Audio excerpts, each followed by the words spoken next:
You remember the old children's book called Where's Waldo? You know, the whole premise was to look around and find Waldo hidden in the picture. And they would just kind of disappear Waldo into the scene. And even though he always had on a very particular shirt, when you looked for him, it was a little bit complicated. In fact, I believe they used to give a hard time to a particular president about not being able to be found, just kind of disappearing into the scene. But we have a new young man in our life that has only been around for about a month or so. And he started helping us with DJing some of our events. And he has been affectionately nicknamed Waldo because just about the time that you turn to ask him to grab something or move something or pack something up, he's nowhere to be found. He just vanishes like a ghost. Welcome to Leading Leaders Podcast.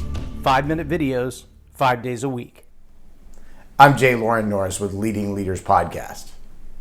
This young man is in a unique position. He's been relocated because of the hurricanes that went through Louisiana. But in addition to that, he's a guy who's got some family troubles that are not ideal.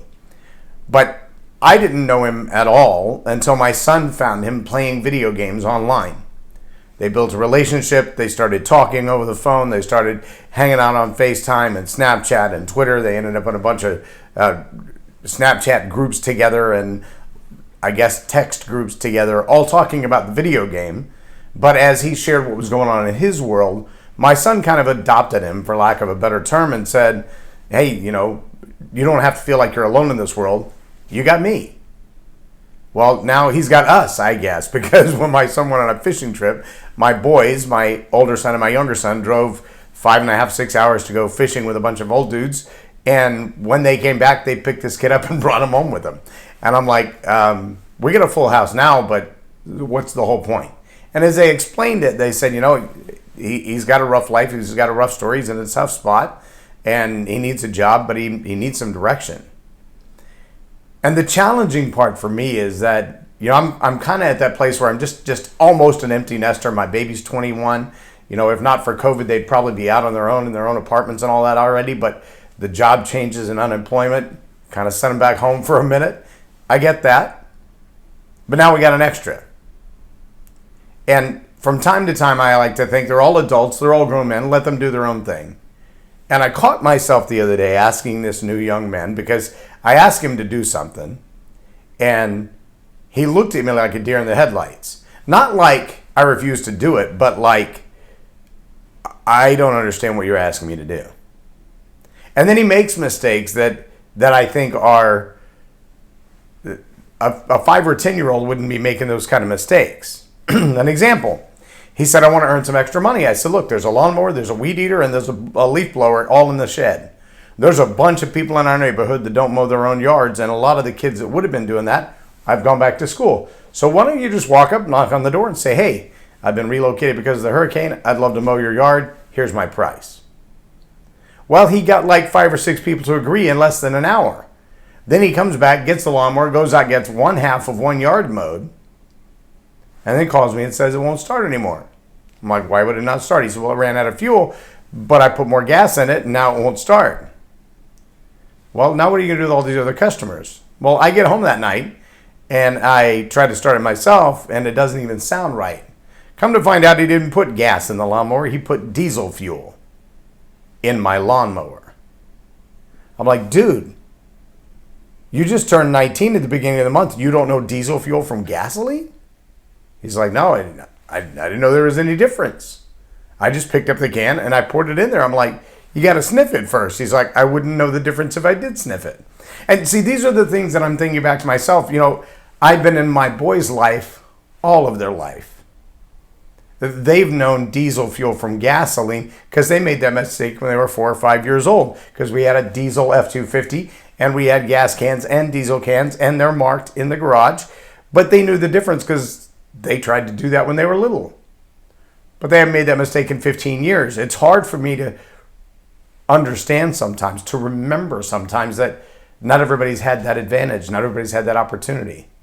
So whether it's on the scene at a wedding or it's in the backyard when you're mowing the yard, leadership where you are, leading where you are, leading in relationship, concerned about other people's well-being in the relationship and in the moment.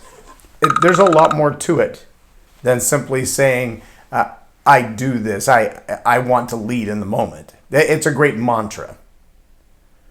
But the fact that my son stepped out for a kid that he met on a video game and said, you should know the kind of life that we have. You should have someone in your life that's there through all of these lessons and all of these problems.